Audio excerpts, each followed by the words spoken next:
My child speaks at home so much, that I don't know what I can do outside. Parents are always looking for strategies, so stay tuned because this is what I'm chatting with you today.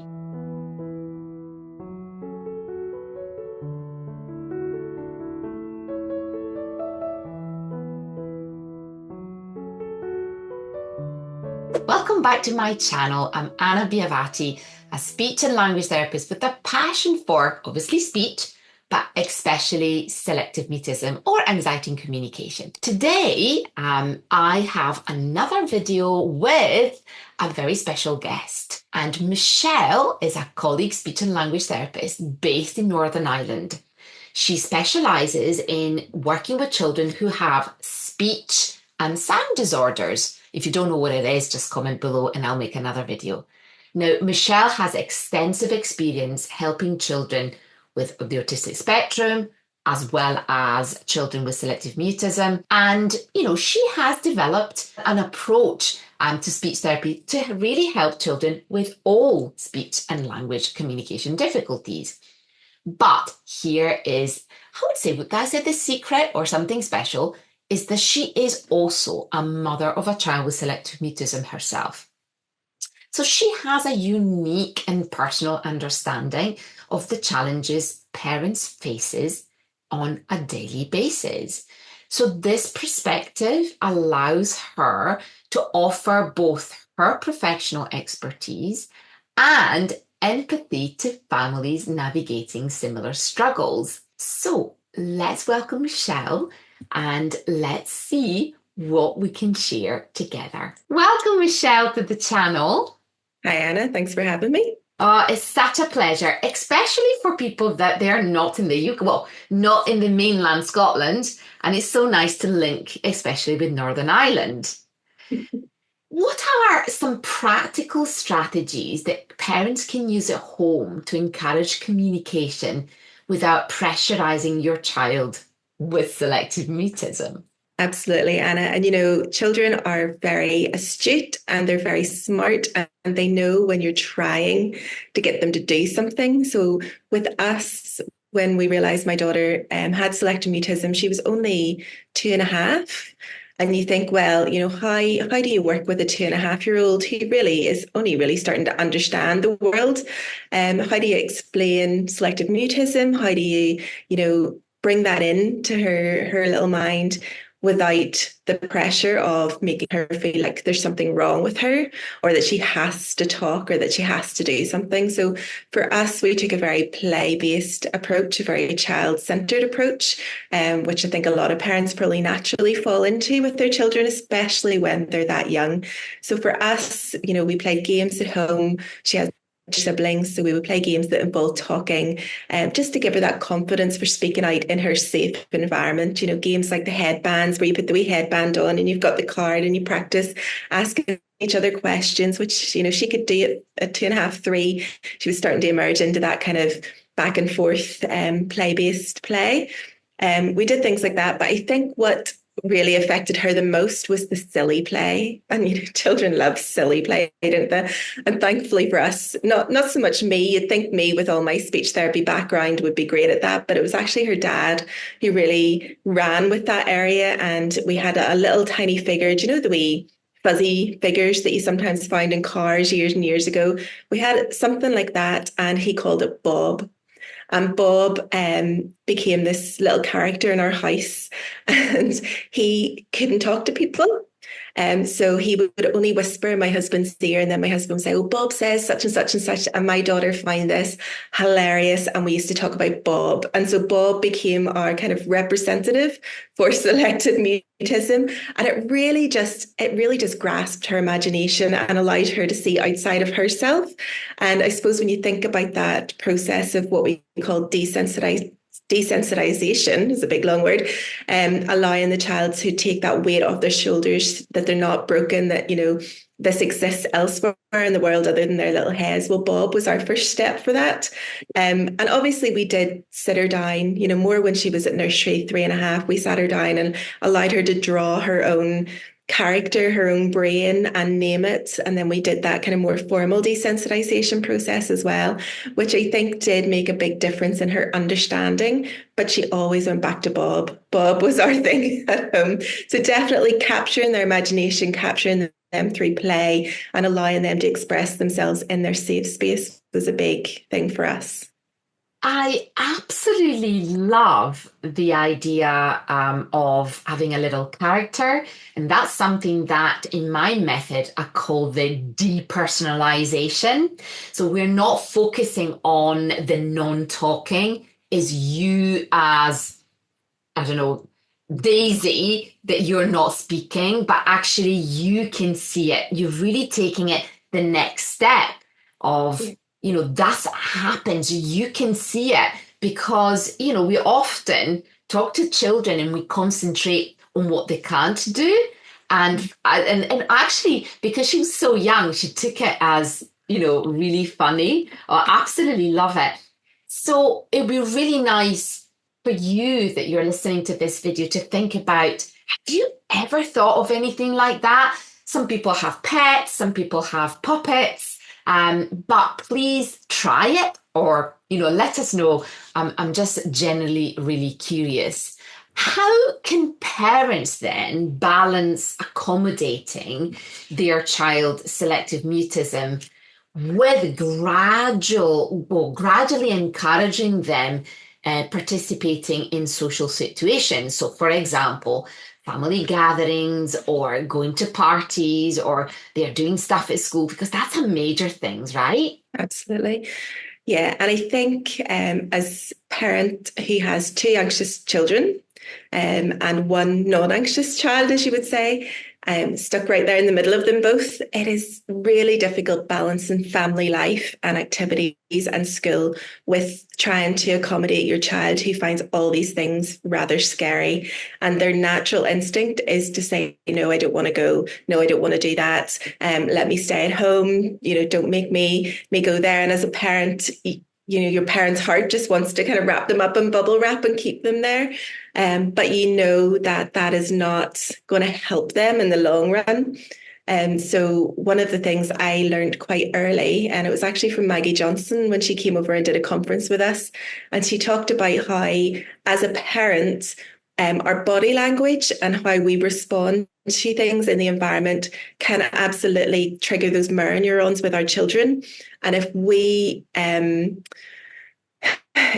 kind of give them back that feeling that they need us to keep them safe, well, that's just going to reinforce that alarm bells in their head going off that, okay, if mummy picks me up and hugs me tight or holds my hand and grips me because someone's coming towards us to talk to us, well, that reinforces to them that there's something big coming up, that they need shelter, that they need that adult protection.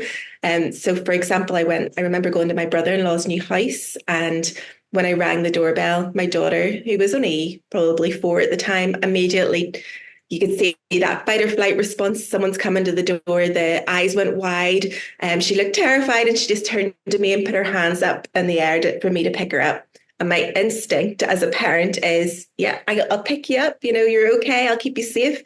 And Maggie had said, if you do that, you're reinforcing that she needs you to keep her safe. And there's actually no danger here. So I had to kind of train myself to react differently to the environment. So, for example, instead of picking her up, I would just come down beside her and say, Uncle Pete's coming to the door. It's not scary. We're just going to go in and have some fun with your cousins. And then, I'd maybe take her hand if she needed it. And I find that if I picked her up when we went in, she would sit in my knee for a good half hour before she would start to engage with her cousins and play. But when we did the coming down and just speaking to her and letting her know what was going to happen, we walked in, she just immediately went and played. So I just realized how my reactions as a parent and how I respond could really affect how she takes in the world and how she responds. So that was one thing that really jumped out at me about accommodating things. Another thing is to gradually withdraw myself from being that person. I am definitely her person. I'm still her person. She is mummy, mummy, mummy, and she's 8 now. But she has an older sister who's 2 years older, and they would walk into school together, and I would walk with them to start with. But with her older sister was gone before we knew it, away to see her friends. But with her, she wanted me to walk her right up to the door and stand until the teacher came and hand her over, and then I would leave. But I started to gradually withdraw that. So I'd walk her into the playground and maybe a few feet from the door and let her do that little few feet. And she didn't particularly feel comfortable. She would still look back and you could see she was very anxious, but she did it. And then maybe a week later, I would withdraw a little bit more. She could still see me, but I was maybe, 10 feet away from the door now, and a little bit more, until we got to the point where she could open the car door, walk down the lane with her sister and go into the school gates, and I was nowhere to be seen. And in a way, if she didn't have selective mutism and anxiety, I probably would have just walked her in because I had the time. But I was actually going out of my way to withdraw myself as part of her support system to promote that independence, to promote that part of her brain being able to do things by herself in that safe environment, with skill, with her sister by her side, because I knew that later in life we were going to have to do this over and over again in different situations. So that's where we practiced. Now, I have to say, at the start of each school year, we kind of go back to square one. We do. And I withdraw myself quicker and quicker every year, but I have to keep withdrawing. She just initially needs that safety, that support, and that's absolutely fine. That's what we're here for as parents.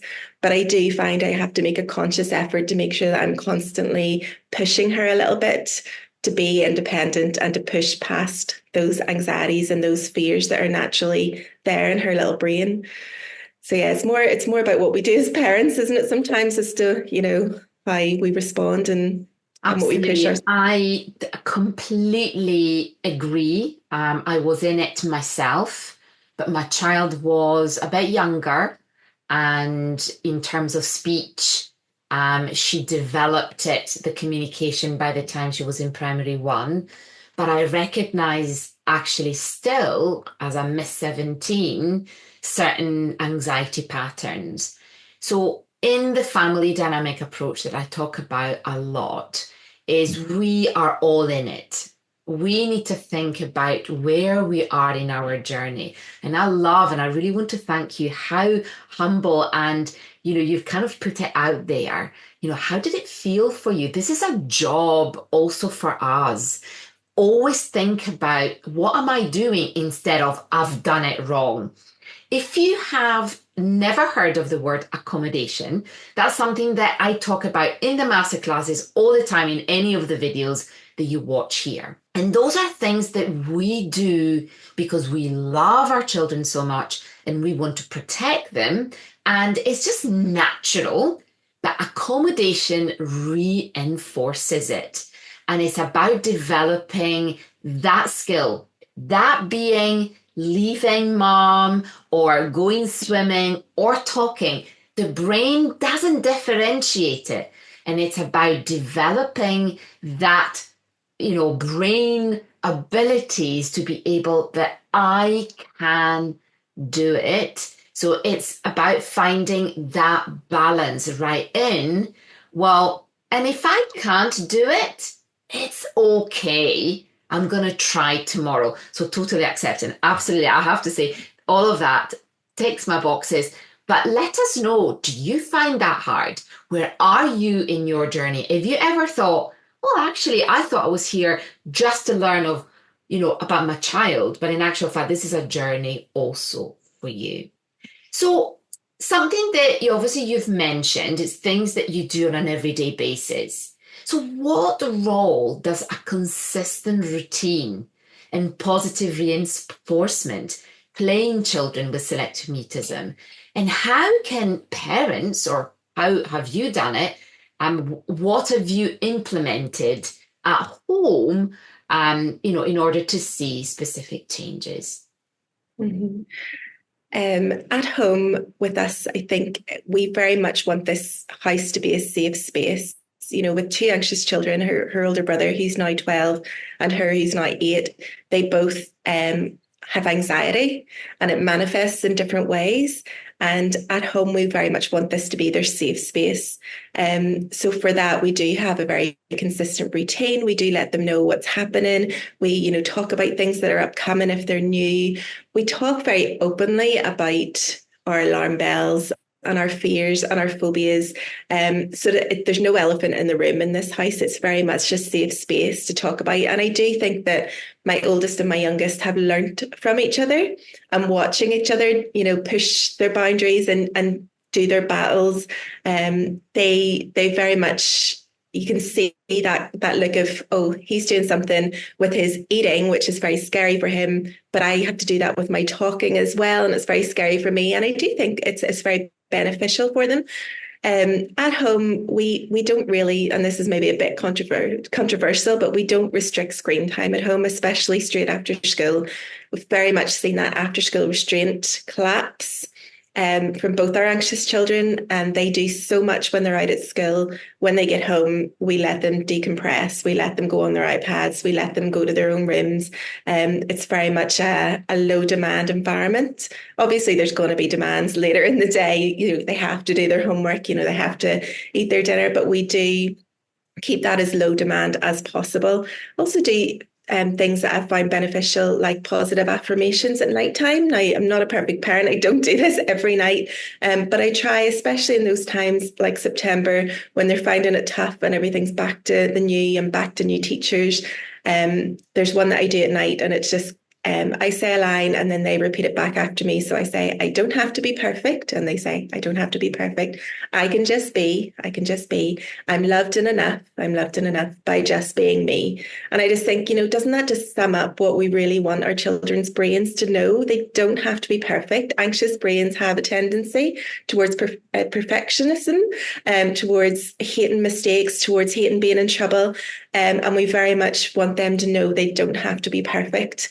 I remember my son coming home from school when he was in primary school and saying, Mum, I got into trouble today. And, my most parents' reactions would be, oh no, what did you do? And I said, oh son, that's really great. How did you manage it? Because I knew that his anxious brain always worried about being in trouble in school, always the what ifs. What if I get in trouble? What if I get shouted at? What if I, don't pass this test? He was very much a what if child. And we laughed and we talked it through, and he told me what he did and he told me how he managed it. He told me how he felt, and we were like, this is great. Let me know the next time you get in trouble, And it is just like, it's a bit of a parallel universe, I think, raising anxious children because you don't do the typical things that, other parents might take for granted. But we very much have to nurture. It's total exposure. Again, I love it. That blows my mind, your response, because it's very much they not only are scared of what has happened, but they are scared of our reactions. And it's not about disappointment. But if your child goes on a bike or goes swimming and is holding on to the side, we wouldn't advise to go at the side of the pool and going, just let go. You need to drown. You want them, you've just summed up so beautifully. You want them to feel safe so that they can take the next step and let go for a while and hold on, let go for a while and, and hold on, to then feel I'm building that ability of what I'm doing swimming. And I talk about swimming because swimming is important. It's a skill to have. For speech, communication, and anxiety is the same. And it's not just about talking. It's about my body needs to feel safe. My vagal nerve needs to feel, what is happening in order to think, okay, what do I need to do to take the next step? So being in trouble, if you're an angel and then all of a sudden you've got other problems, it leads to something else. So that is so nice, because what you've really talked about today is more than just selective mutism. Those are things that you can take. And I'm picking up just something that, anxious children, selective mutism or not, but even as they're making that progress, the anxiety is still a little bit of their friend. Would you agree? Absolutely. And I suppose we always talk about in this house, our goal is not to eliminate all anxiety from their life. That's not realistic. Even you and I, if we don't have an anxiety disorder, we'll sometimes have anxiety. It's there to keep us safe. It's a safe mechanism for our brains. We can't get rid of it altogether. So we do need to learn how to manage it, how to recognize it, how to work through it, how to have that little toolbox by our side for when mum and dad aren't there to really, do things for ourselves and be independent. So yeah, I agree. So, Michelle, thank you so much. I am really taking away so much from the three things that we touched on. And I'm just wondering, will you have a Bob? Will you say to your child that you're okay if they get into trouble? Or are you going to start saying to your child, do you know what? Anxiety is my friend. So keep tuning in, comment, let me know what other videos you would like. I'll see you next week because I post every week. And please share, comment, and subscribe because it helps the channel to keep going. Thank you so much. And thank you, Michelle. Thank you.